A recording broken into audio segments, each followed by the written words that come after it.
हमने लास्ट के video lecture में Newton's third law of motion के बारे में स्टडी किया था और ऐसा देखा गया था कि ये एक एक्शन रिएक्शन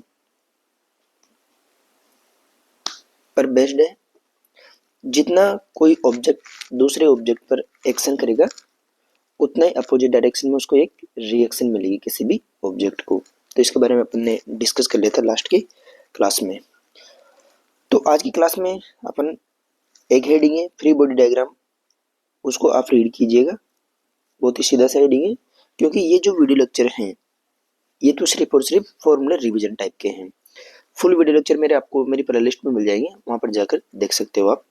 तो आइए नेक्स्ट टॉपिक के बारे में बात करते हैं। इक्विलिब्रियम कंडीशन क्या होती है। देखो एक बार, किसी भी ऑब्जेक्ट पर लगने वाला यदि नेट फोर्स की वैल्यू 0 है तो उसको अपन बोलेंगे इक्विलिब्रियम कंडीशन। ठीक है, अभी इक्विलिब्रियम कंडीशन तीनों डायरेक्शन में होनी चाहिए। एक्स एक्सिस में उस पार्टी को लगने वाला नेट फोर्स 0 होना चाहिए एंड वाई एक्सिस पर भी उस पार्टिकल पर लगने वाला नेट फोर्स 0 होना चाहिए और जेड एक्सिस के अलोंग भी उस पार्टिकल पर लगने वाला नेट फोर्स 0 होना चाहिए। तब जाके अपन बोल सकते हैं कि जो ऑब्जेक्ट है, कोई भी वो ऑब्जेक्ट है, वो क्या रहेगा, इक्विलिब्रियम कंडीशन में रहेगा। सिंपल यदि मैं आपके लिए डायग्राम ड्रॉ करके देखना चाहे तो सपोज करते हैं ये कोई ब्लॉक है, इसको अपन इक्विलिब्रियम कंडीशन में तब कहेंगे जब इस पर एक्स एक्सिस के अलोंग लगने वाला, ऐसे एक्स एक्सिस, ये वाई एक्सिस, और इसको लिख देते हैं पॉजिटिव जेड एक्सिस और इसको लिख देते हैं नेगेटिव जेड एक्सिस। तो इस पॉजिटिव एक्स एक्सिस की तरफ negative Z axis, sorry positive X axis, positive Y, negative Y, positive Z, negative Z.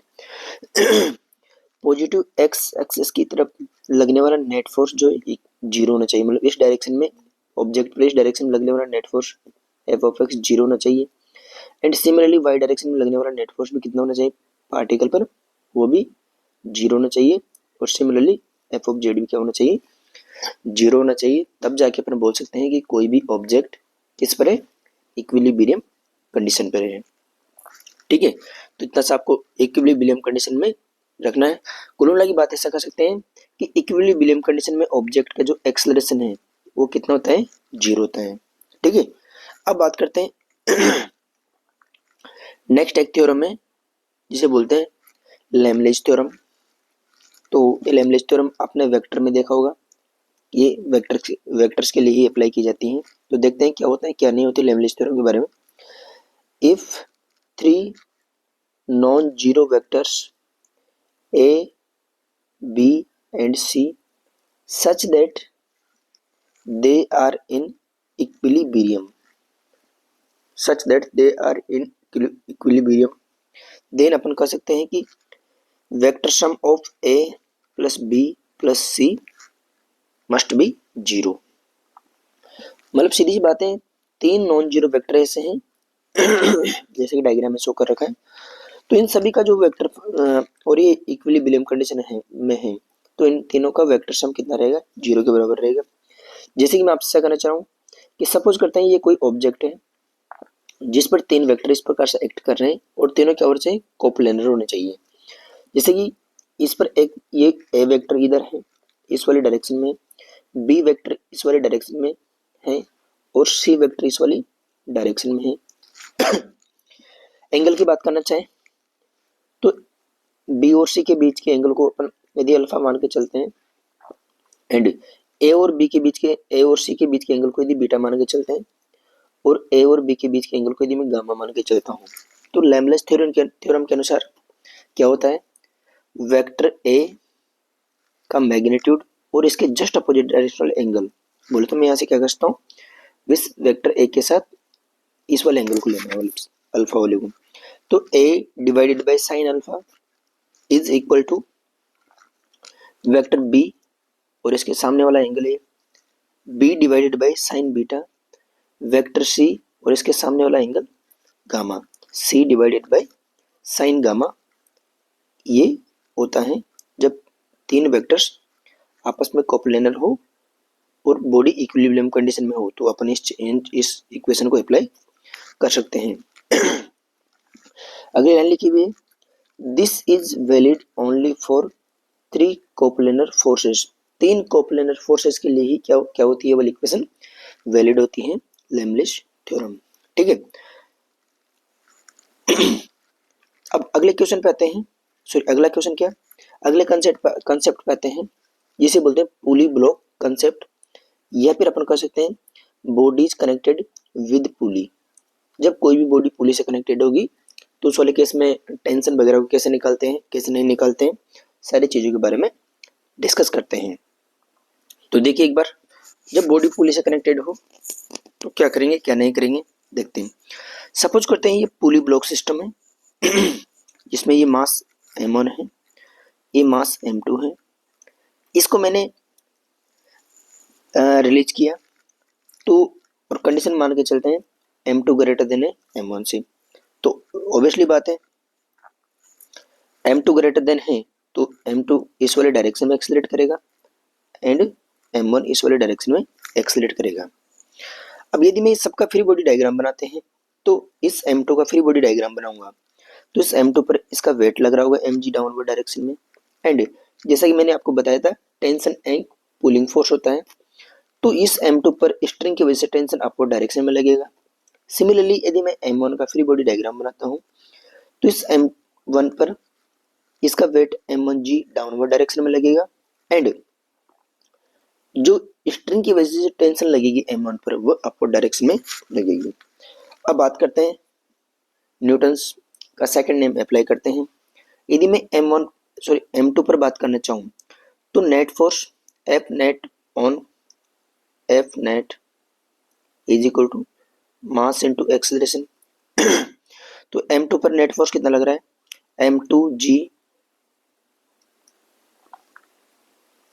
m2g minus T is equal to mass into acceleration जो डाउनवर्ड डायरेक्शन में होगा।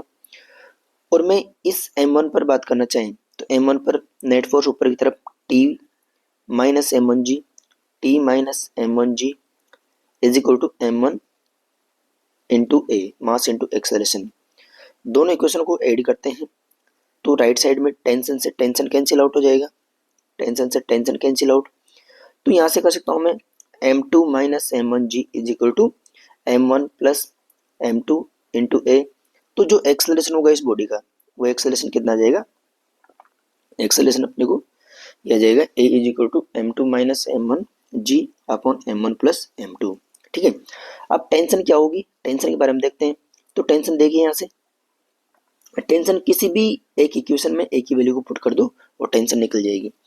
तो एक ही देखो एक बार फर्स्ट सेकंड इक्वेशन से देखता हूँ मैं इस वाले इक्वेशन से, तो t की वैल्यू कितनी है इस वाले equation t is equal to m1g plus m1a, m1g plus m1 a की जगह मैंने ये वाले टर्म्स पुट की। After calculation tension becomes 2m1 m2 g upon m1 plus m2। इसके और भी केसेस होते हैं, उन केसेस को आप साइड से स्टडी करने के लिए मेरे प्लेलिस्ट में वीडियो लेक्चर पड़े हुए हैं, उनको फॉलो कर सकते हैं। ठीक है। तो इसी टाइप से अपन किसी भी पुली ब्लॉक सिस्टम का एक्सेलरेशन और स्ट्रिंग के अंदर टेंशन फाइंड आउट कर सकते हैं।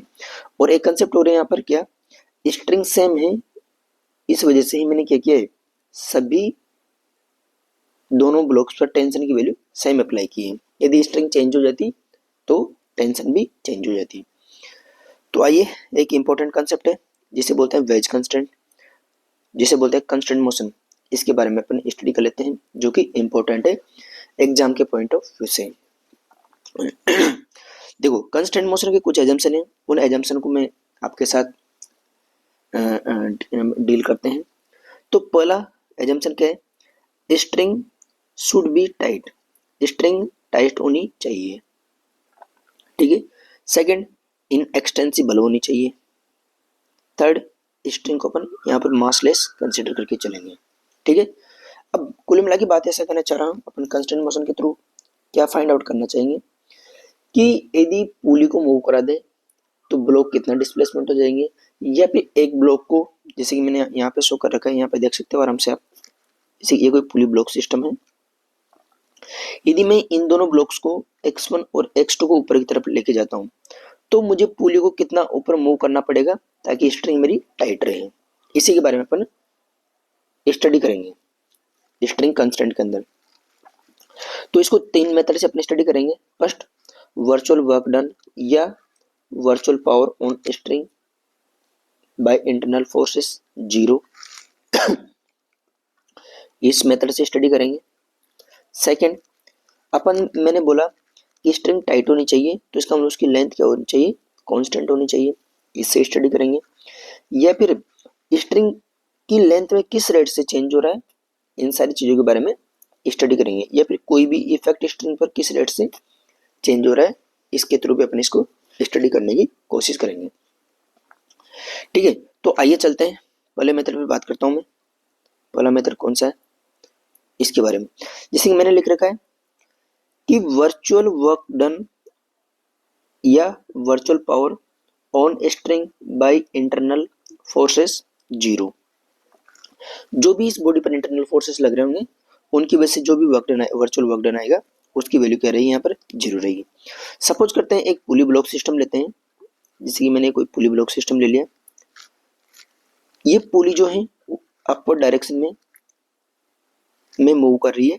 जैसा कि कह सकते हैं कि इस पुली का अपवर्ड डायरेक्शन में डिस्प्लेसमेंट एक्स हो सकता है, या फिर इसकी वेलोसिटी वी हो सकती है, या फिर इसका एक्सेलरेशन ए हो सकता है अपवर्ड डायरेक्शन में। ठीक है, सिमिलरली ये जो ब्लॉक M2 है, इसको मैं ऊपर की तरफ x2 डिस्प्लेसमेंट देता हूँ, या फिर इसकी वेलोसिटी v2 हो जाती है, या फिर इसका एक्सेलरेशन a2 है अपवर्ड डायरेक्शन में।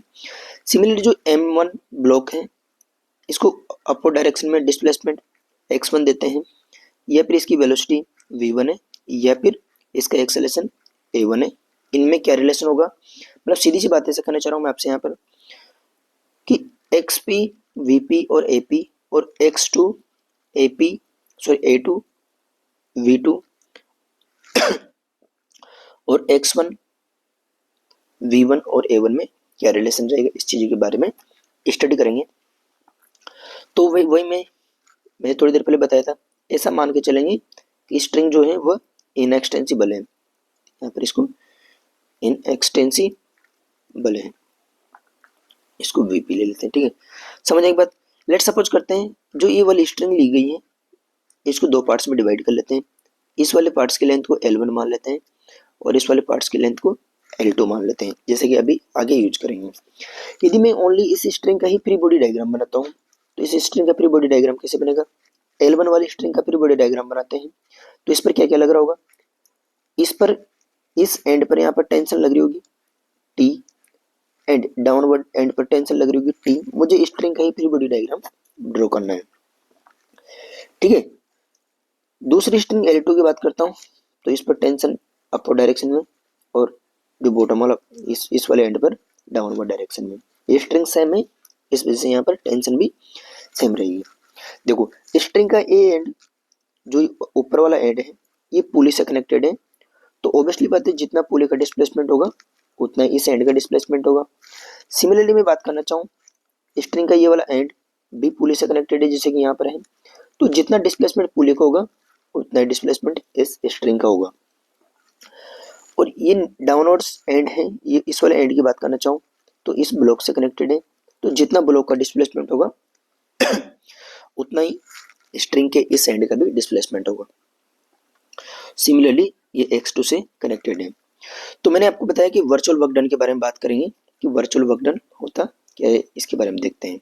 ठीक है, तो आइए, ये वर्चुअल वर्क डन कितना होना चाहिए, 0 होना चाहिए। तो देखिए देखते हैं एक बार। जैसा कि अपन अच्छी तरह जानते हैं कि वर्क डन होता है, work done is equal to force into displacement का वेक्टर डॉट प्रोडक्ट, या फिर एफ एस कोस थीटा होता है। ठीक है, यहाँ पर एंगल देखना है टेंशन के बीच में और डिस्प्लेसमेंट वेलोसिटी और एक्सेलरेशन के बीच में, वहां से फॉर्मूला ड्राइव कर लेंगे। तो आइए चलते हैं, मूव करते हैं इसकी कैलकुलेशन पर, क्या होगी क्या नहीं होगी देखते हैं एक बार।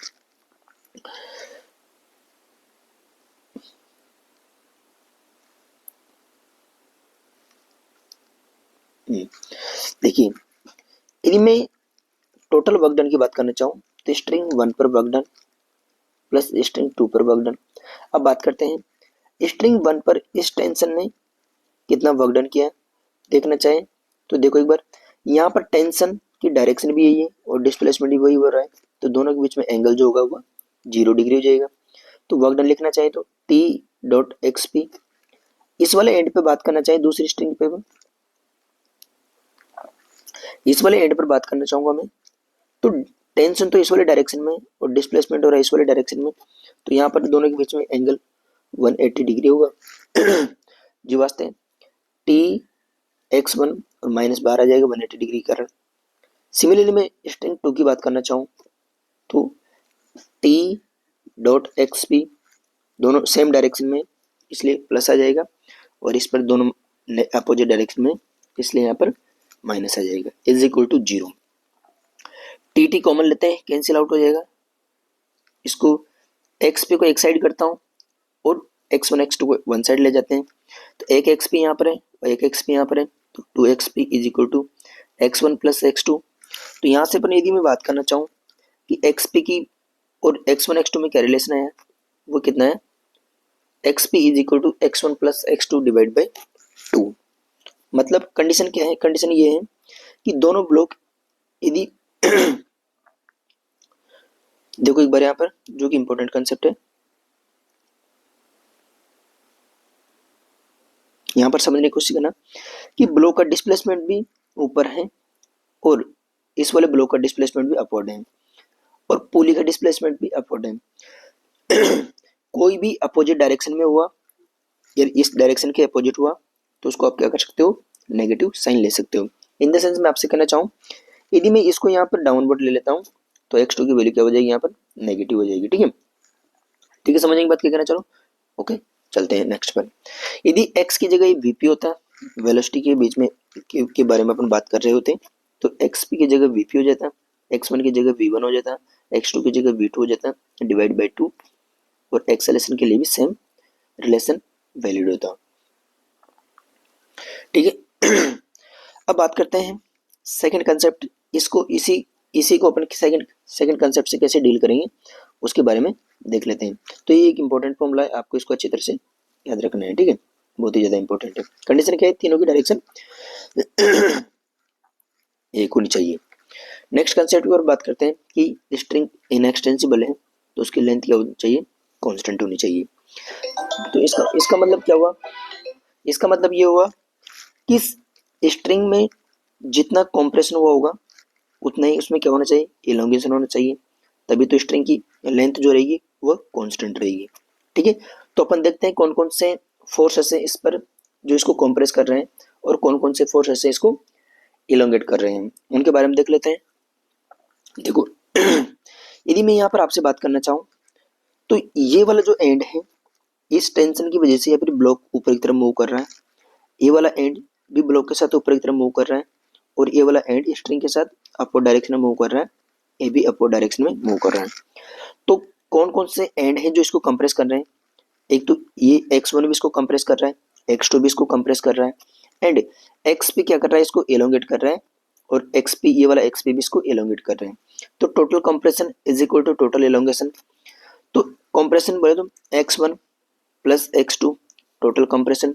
टोटल एलोंगेशन की बात करना चाहूँ तो xp प्लस xp जो कितना हो जाएगा, ऐड करेंगे 2xp, और वही जो रिलेशन मैंने यहाँ पे थोड़ी देर पहले डिराइव किया था वही रिलेशन यहाँ पर निकल के आ गया।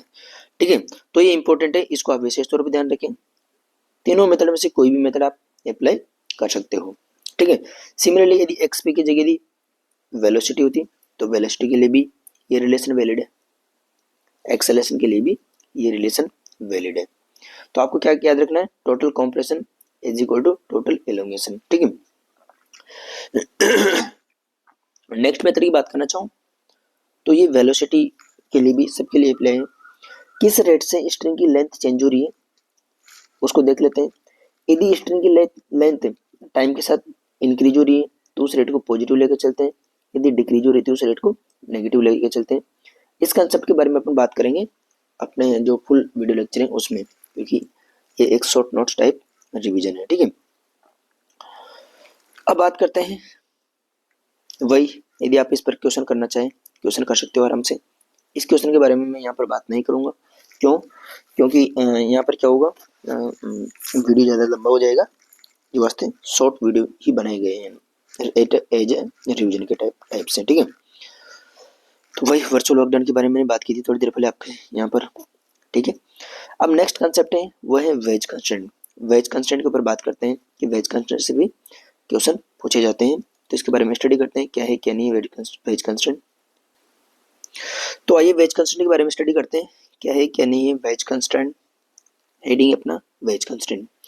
देखो, वेज कंस्ट्रेंट की कुछ कंडीशंस हैं, उन कंडीशन के ऊपर मैं आता हूँ कि आपको सही ढंग से ये वाली कंडीशन बिल्कुल पता होनी चाहिए, तो वेज कंस्ट्रेंट आपको बहुत ही इजी लगेगा।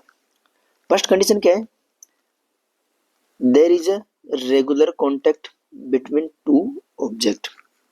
कि मैं यदि मुझे वेज कंस्ट्रेंट अप्लाई करना है तो दोनों ऑब्जेक्ट के बीच में तो दोनों बॉडीज के बीच में रेगुलर कॉन्टैक्ट होना बहुत ही जरूरी है वेज कंस्ट्रेंट के लिए। सेकंड जो क्या नाम से एजम्पशन है या फिर सेकंड जो कंडीशन है वो है कि ऑब्जेक्ट्स आर रिजिड। दोनों ऑब्जेक्ट्स क्या होने चाहिए, रिजिड होने चाहिए, ठीक है। ये तो नेसेसरी कंडीशन है कि वेज कंस्ट्रेंट के लिए दोनों कंडीशन का सेटिस्फाई होना बहुत ही जरूरी है, ठीक है। इसमें रेगुलर कॉन्टैक्ट और रिजिड होने चाहिए। अब क्या होता है क्या नहीं होता है वेज कंस्ट्रेंट के अंदर, इसके बारे में देख लेते हैं थोड़ा सा। देखो एक बार वेज कंस्ट्रेंट कैसे अप्लाई करेंगे कैसे अप्लाई नहीं करेंगे, यहाँ पर देख सकते हैं जो कुछ। देखो, द रिलेटिव डिस्प्लेसमेंट या रिलेटिव वेलोसिटी या फिर relative acceleration perpendicular to the contact plane या फिर contact surface of two rigid objects is always zero. मतलब जहां पर उन दोनों बॉडी का कॉन्टैक्ट हो रहा होगा उस कॉन्टैक्ट प्लेन के परपेंडिकुलर डायरेक्शन में उनका रिलेटिव डिस्प्लेसमेंट,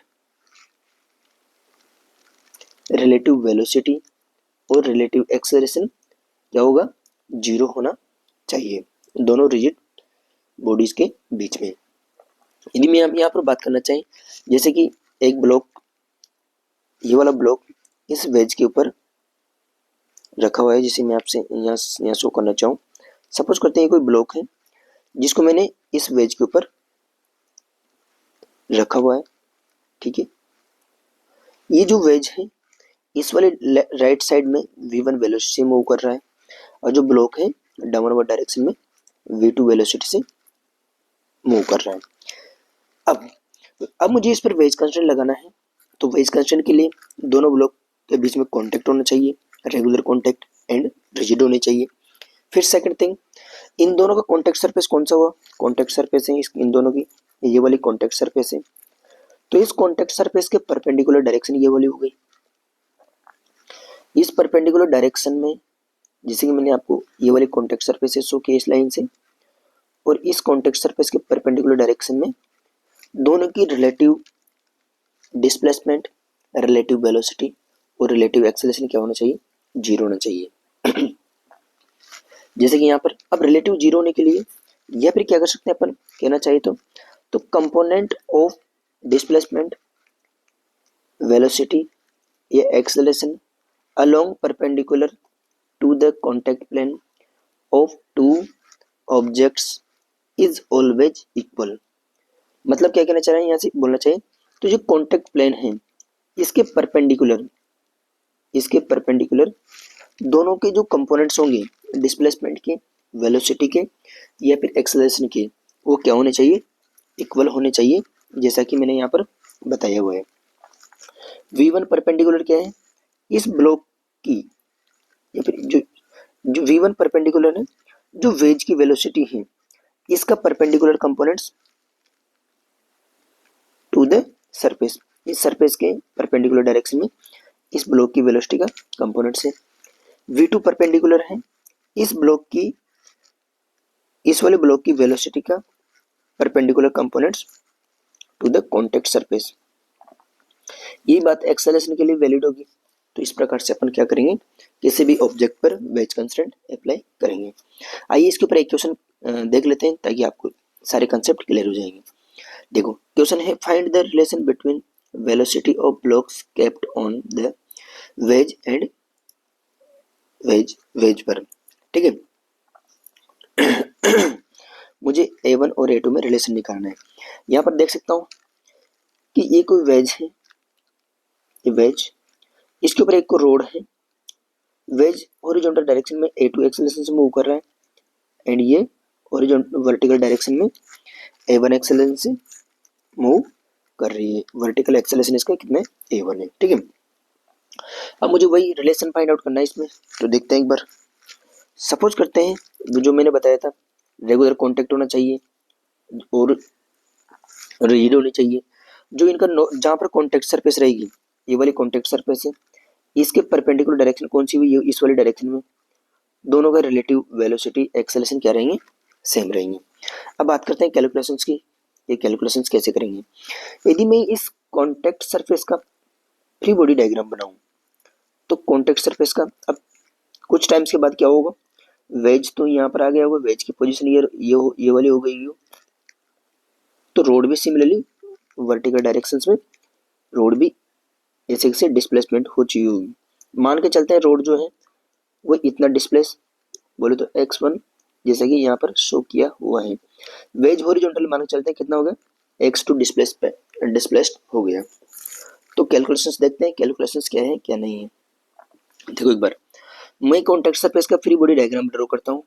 ये कॉन्टेक्ट सरफेस होगी, इस कॉन्टेक्ट सरफेस के रोड जा रही है डाउनवर्ड डायरेक्शन में, तो इसका डिस्प्लेसमेंट या वेलोसिटी जो भी रही होगी वो इस टाइप से होगी। x1 लेते हैं चलो, या फिर इसका एक्सेलरेशन A1 ले लेते हैं। इस कॉन्टेक्ट सरफेस पर ब्लॉक इस साइड में मूव कर रहा है, मान के चलता हूँ इसका एक्सेलरेशन A2 ले लेते हैं। देखो एक बार इधर यहाँ पर ये वाला एंगल थीटा है, तो ऑब्वियसली बात है ये परपेंडिकुलर के साथ ये वाला एंगल भी कितना होता है, ये भी थीटा होता है। तो और ये वाला एंगल 90 माइनस थीटा हो जाएगा। तो बात करना चाहे तो क्या हो जाएगा, A1 का ये वाला कंपोनेंट कितना हो जाएगा, A1 की बात करूंगा मैं तो A1 कोस थीटा, और A2 के इस वाले कंपोनेंट्स के बारे में बात करना चाहूंगा मैं, तो A2 का ये वाला जो इस परपेंडिकुलर डायरेक्शन में कंपोनेंट्स आएगा इस A2 का, वो आ जाएगा कितना, A2 sine theta cos 90 minus theta sine theta के बराबर हो जाएगा। जैसे कि वेज कंस्टेंट बोलता है रिलेटिव जो भी रहेगा जीरो रहेगा, या फिर इस परपेंडिकुलर डायरेक्शन दोनों के कंपोनेंट्स क्या रहेंगे, इक्वल रहेंगे।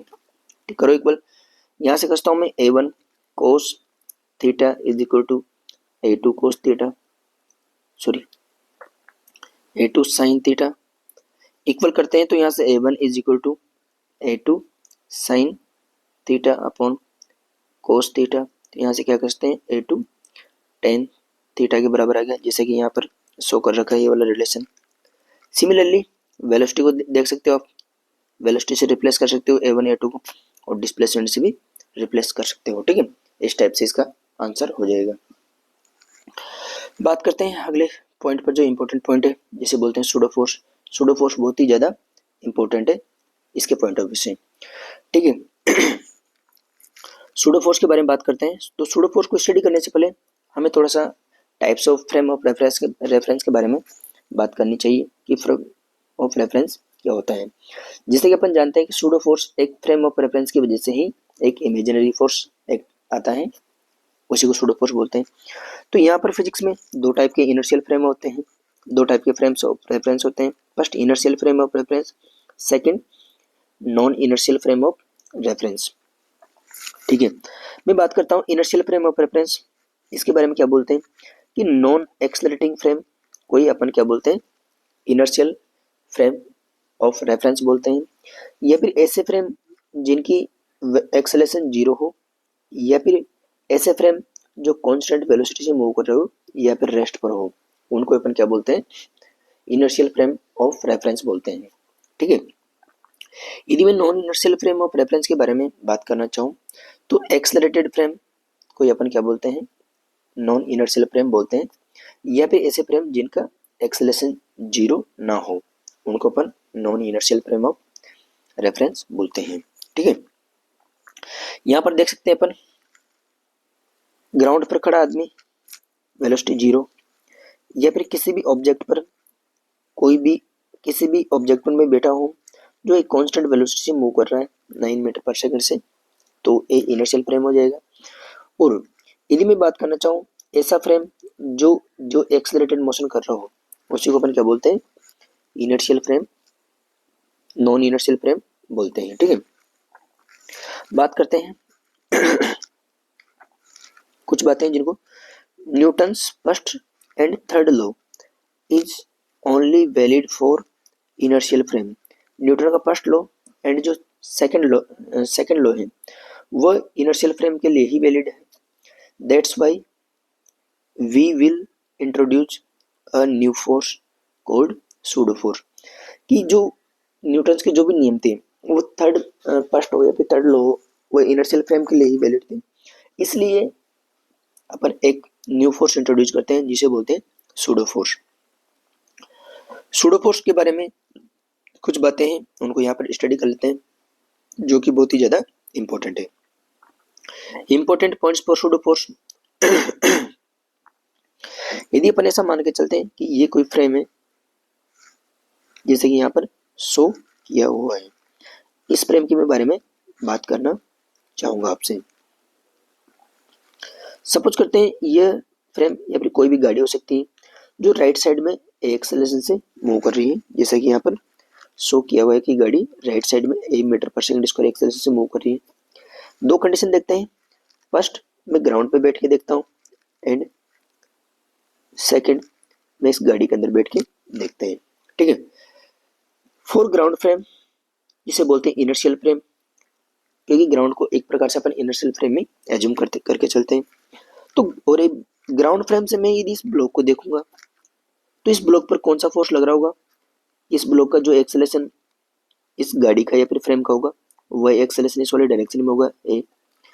तो ग्राउंड से बैठ कर देखूंगा तो इस बॉडी पर जो फोर्स लगेगा F is equal to M A, body is moving with acceleration A के साथ ही मूव करेगी, तो इस पर फोर्स जो राइट साइड में लगेगा F is equal to M ए।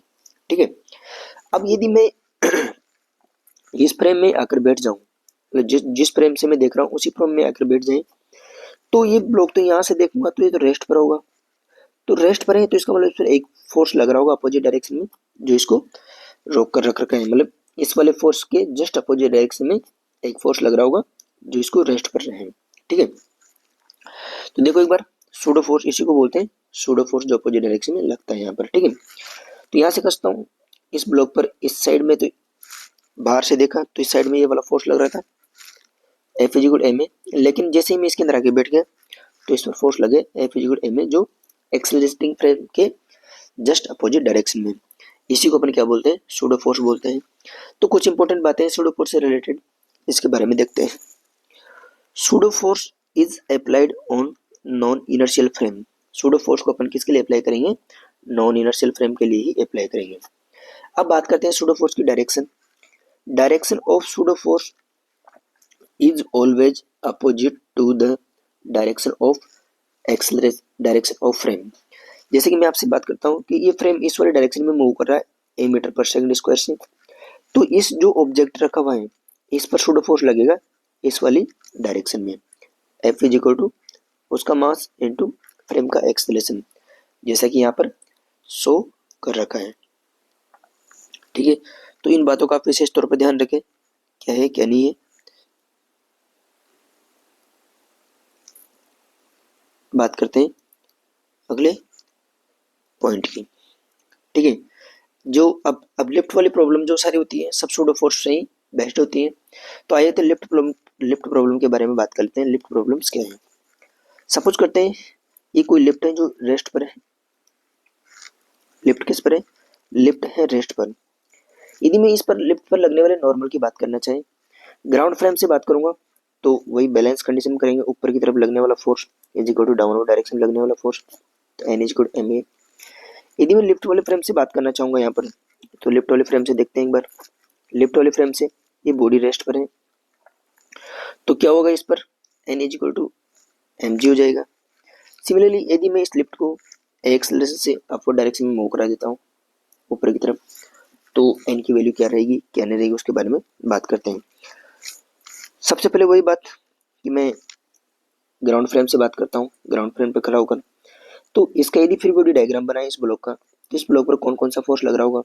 इस ब्लॉक पर एक फोर्स लग रहा है ऊपर की तरफ नॉर्मल रिएक्शन, इसका mg नीचे की तरफ लग रहा है एंड इसका एक्सेलरेशन है ऊपर की तरफ a। तो न्यूटन के थर्ड नियम से F net is equal to M A, तो F net is equal to M A लगाया, तो N minus M G is equal to mass into acceleration, तो एन इज इक्वल टू कितना हो गया एम जी प्लस ए, और इसको ऐसे भी लिख सकते हैं अपन एम जी इफेक्टिव। ठीक है। यदि मैं सूडो फ्रेम से बात करूं आपके साथ यहाँ पर, तो सूडो फ्रेम में क्या रहा होगा, देखो इस पर फिर मैं यहाँ पर जाके बैठ गया तो ब्लॉक तो रेस्ट पर है, तो इसका मतलब क्या हुआ, इस पर एक फोर्स लग रहा होगा डाउनवर्ड डायरेक्शन में जो एम इंटू ए के बराबर होगा। तो इसका फ्री बॉडी डायग्राम इस टाइप से हो जाएगा, सूडो फोर्स के केस में भी ये इस टाइप से हो जाएगा। ठीक है। यदि मैं बात करना चाहूँ लिफ्ट को मैं ए एक्सेलरेशन से डाउनवर्ड डायरेक्शन में मूव करा देते हैं, तो ग्राउंड फ्रेम से देखेंगे तो नीचे आ रहा है M G minus N is equal to mass into acceleration, तो इतना हो जाएगा। कंडीशन क्या है कि g should be greater than a। ठीक है। इस वाले केस में यदि मैं सूडो फ्रेम से बारे में बात करना चाहेंगे इसकी, सूडो फ्रेम में यहाँ पर ऐसा हो जाएगा। अब आप इन क्वेश्चन को भी देख सकते हो क्वेश्चन है क्या नहीं है। ठीक है। अगले कंसेप्ट के बारे में बात करना चाहें तो वेइंग मशीन होती क्या है। वेइंग मशीन के बारे में बात करना चाहूँ तो वेइंग मशीन क्या होती है, को वेट को जो अपन मेजर करते हैं वही वेइंग मशीन होती है। तो इसके बारे में देखना चाहें तो वेइंग मशीन किस बात को मेजर करती है, weighing machine always read the normal reaction. मतलब जो इस वेइंग मशीन के ऊपर सपोज करते हैं ये कोई वेइंग मशीन है, इसकी मैं रीडिंग की बात करना चाहें तो जो कॉन्टेक्ट सरफेस है या फिर जो इस पर नॉर्मल लगेगा उसी को क्या करेगी ये वेइंग मशीन नॉर्मल को ही मेजर करती है या फिर वही नॉर्मली इसकी रीडिंग होती है। ठीक है। ऐसे से बात कर सकते हैं।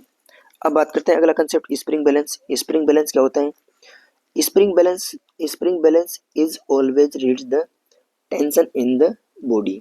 जो बॉडी पर टेंशन एक्ट करेगा, टेंशन इन द बॉडी उसको ही मेजर करेगा।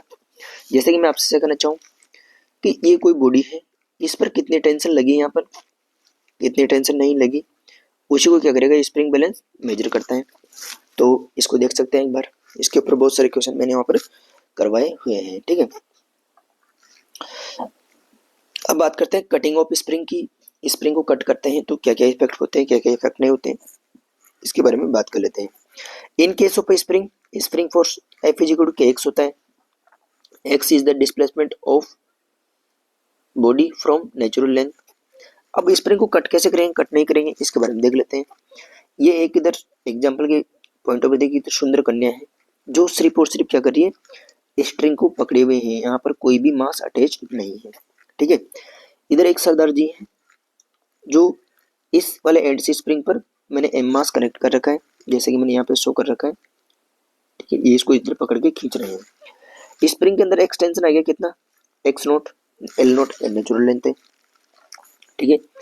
अब देखो कंडीशन इंपॉर्टेंट बात क्या है कि जिस एंड के साथ ब्लॉक, किस एंड के साथ, सरदार जी वाले एंड के साथ ब्लॉक अटैच्ड है।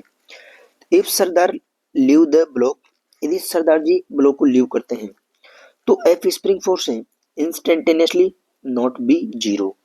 मतलब जिस एंड के साथ ब्लॉक कनेक्टेड है वह एंड का फोर्स या फिर स्प्रिंग फोर्स अचानक सडनली जीरो नहीं होगा।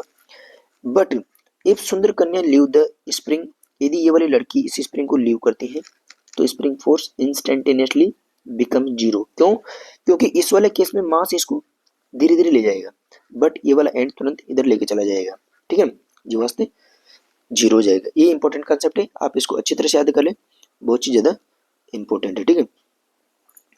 अगले बारे में बात करना चाहें अपन, अभी स्प्रिंग की कटिंग्स के बारे में बात करना चाहें तो एक कंसेप्ट है, इसको साइड से आप याद करें।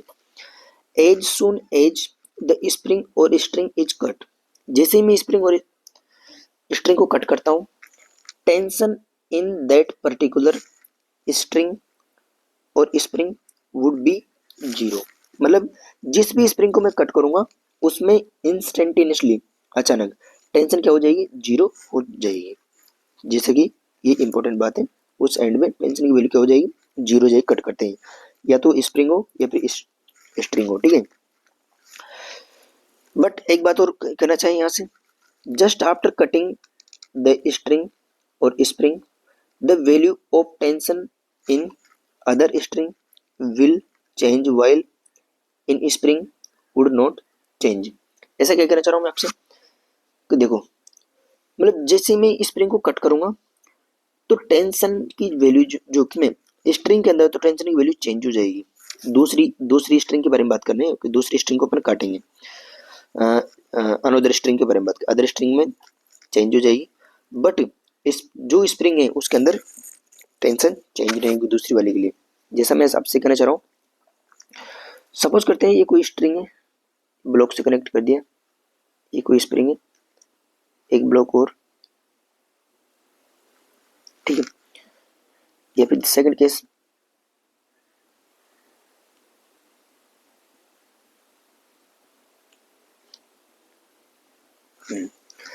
देखो यदि मैं इस स्ट्रिंग को कट करता हूं तो इसके टेंशन जीरो, इसको कट करता हूं तो इसके टेंशन जीरो, इसको कट करता हूं तो इसकी टेंशन जीरो।